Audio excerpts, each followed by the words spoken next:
Hi everyone, welcome back to my channel. Today I'm here with a new video, though I actually did not plan on making this one at all.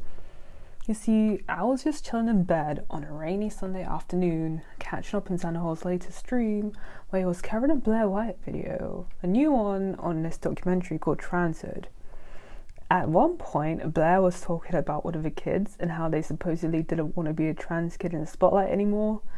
But when Xanaho went to watch the documentary himself, he found out that it was literally the opposite of what she said. And I literally couldn't believe what I just saw. So I got out of bed and decided to check both Blaire White's video and the parts of the documentary that related to it. Before I get into this, I will not be showing any footage of the documentary because it's by HBO and apparently they're really bad with copyright, so that's not happening. Though I do highly suggest that you watch the documentary yourself, and I will be linking Blaire White's video down in the description below so that you guys can make up your own mind. And yeah, let's get into it. So Blaire's main point in this video is that she's very deeply concerned about the well-being of these trans kids, particularly the younger ones, and at several points implies that her parents are pushing their kids into being trans and into the spotlight so they can become political advocates and gain money and fame. Oh my god. It was some really disturbing footage and scenes when it came to these young ones, and I honestly do believe that in these two children's cases in particular, they are being pushed to do things that they don't want to do by the parents who want them to be trans. I'm going to go into why and show you guys some clips and all that. Oh, would someone think of the children? In this video, she focuses on two kids in particular, Avery and Phoenix. Now before we get any further into this, let's play a game. Does Blaire, A, honestly present their stories, interpreting the actions of the parents in good faith, or B, does she shamelessly and aggressively clip-chip the fuck out of the documentary to paint the trans kids and their parents in the worst way possible? I don't know. Drop your answers down in the comments. Starting with Avery, Avery's a 12-year-old trans kid who's quite well known and has even been on the cover of National Geographic's, which matters later on. And Blaire seems to be really upset, so let's see what she has to say. This story really disturbed me. It was very apparent to me, and in my opinion, the mother in this film was pushing Avery to, at the very least, be trans, at the very most be trans, and make a business out of it to make money for herself, for the mother.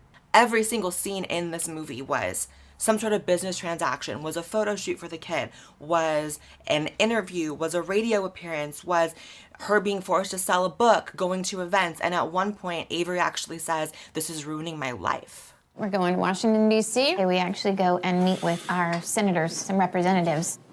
After we do that, we go and sit and sell some of Avery's books for a little while. I just don't want to even have a book.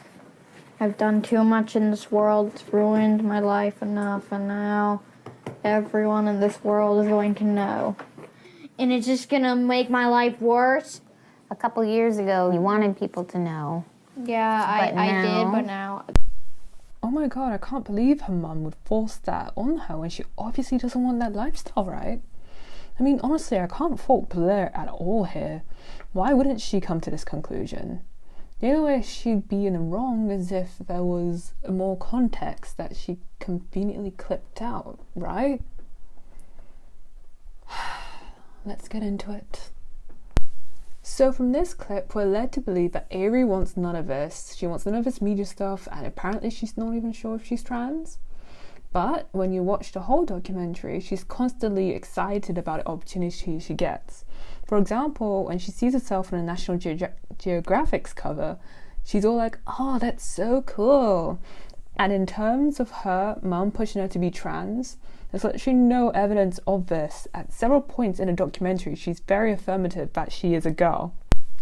To me, it seems like she was just having a bad day in this clip and decided to act out.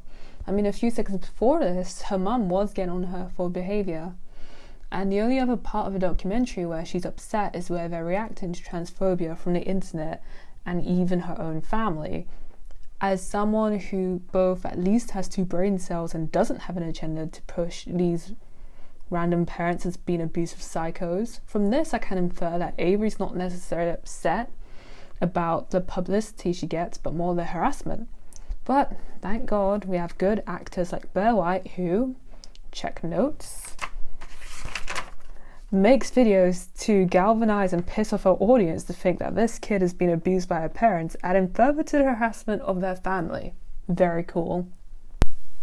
Unfortunately, she doesn't stop there, because she also talks about how Phoenix's parents are totally pushing him, and I'm using male pronouns because he later decides to identify as a male, to be a girl, and he totally doesn't want to do it. And at one point that really stood out to me was when she was talking about a scene where they went to announce Phoenix's gender at church, and she puts in a lot of work to make it seem like his mum is forcing him to be a girl.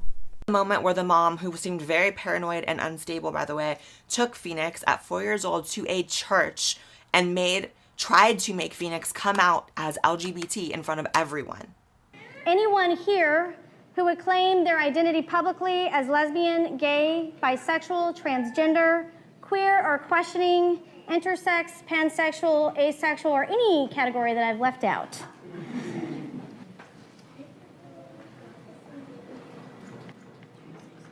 I'm really sorry. Looks like a little shy. Do you want to tell everyone if you're a boy or a girl? Okay. Phoenix would like you to know that she's a girl and Notice that big cut between a lady picking up a flower and Phoenix turning to his mum?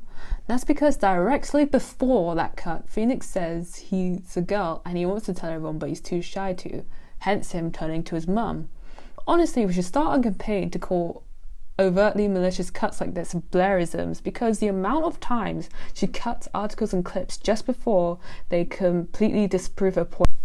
There were lots of other things wrong with this video, but I wanted to focus in on these two instances specifically because, to me, it shows just how obviously Blaire blatantly lies to her audience to push a narrative. She knows no one is actually going to go back and watch the whole documentary. She knows her audience are either young stan Twitter teens and or transphobes, so they don't give a shit.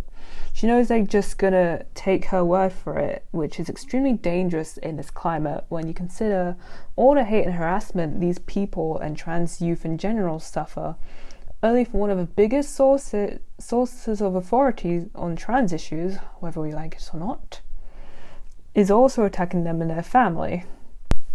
Thank you for watching this video. If you enjoyed it, I would really appreciate it if you hit subscribe and like this video, because being British, I didn't have access to HBO, so I had to go through dodgy websites to find this documentary, and there were lots of interesting ads, and I'm slightly traumatized, so again, if you liked it.